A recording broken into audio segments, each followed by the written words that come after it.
your pastor doing? The Apostle Paul wrote to the Thessalonian Christians in 1 Thessalonians chapter 1, verses 7 to 9. You were examples to all that believe in Macedonia and Achaia. In every place your faith to God's word is spread abroad, so that we need not to speak anything, for they themselves show of us what manner of entering in we had unto you. Then he said in chapter 2, verse 1, For yourselves, brethren, know our entrance in unto you, that it was not in vain. Paul sounded like a man who had labored and was satisfied that his labor was not in vain. He brought up spiritual children and was seen in their lifetime a manifestation of the Christian virtues and nature of God, which he had preached to them. As far as he was concerned, the Thessalonian Christians were a good example of what Christians should be.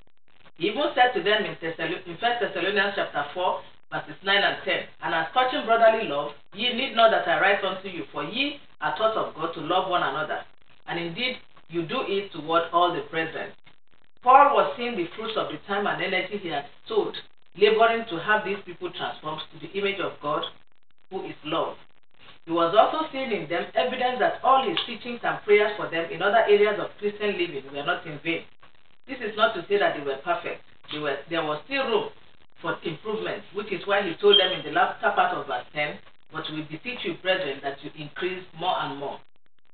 They had not attained unto perfection, but then they were doing well enough to fill him with joy. How does your lifestyle make your pastor feel? Do you make him feel like Paul felt regarding the Thessalonians, like a man who was seeing desirable fruit on a tree that he had planted, watered, and watched over time? Or do you make your pastor feel like he's laboring in vain? Assuming your pastor had to answer this question, if you were to start all over, would you like to be a pastor again? And he was asked to base his answer solely on how you, as an individual member of his church, have turned out. Do you honestly think he will say yes? Are you one of those who make the job of pastors unpleasant and undesirable? Paul said that the lifestyle of the Thessalonians was a testimony to the fact that he and his colleagues did a good job of raising them up spiritually, so they did not need to start defending themselves nor try to prove to anyone that they were faithful servants of God. The evidence was there and it was clear.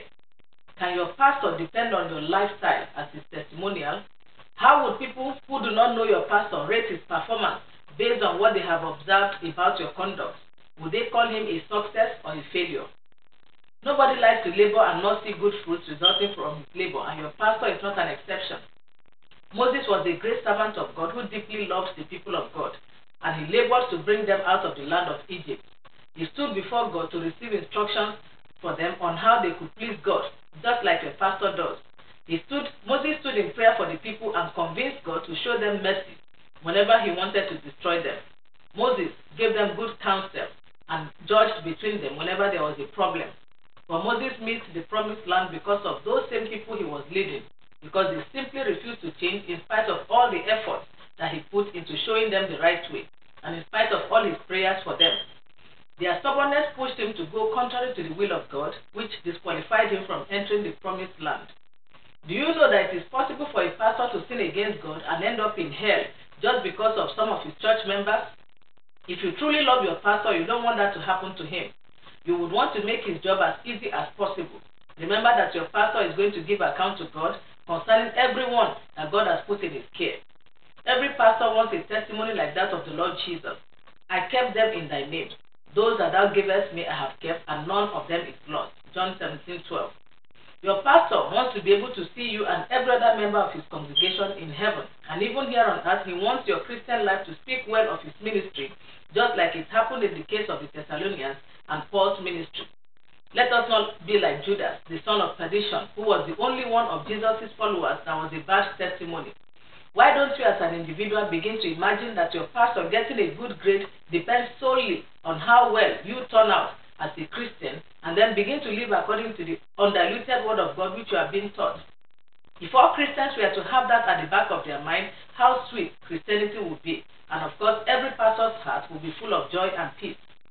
Remember that life is a seed, and whatever a man sows, he will surely reap. If you have a pastor who is a pastor indeed, and your life is messing up his testimony as a minister of God, even if you don't ever become a pastor in this life, be sure that God will still find a way of making you reap the fruit of whatever bad testimony your life gives concerning your pastor's ministry, not to talk of an eternity in hell for failing to obey the commandments of God. How is your way of life rating your pastor's performance? May the Lord give us wisdom in Jesus' name. Amen.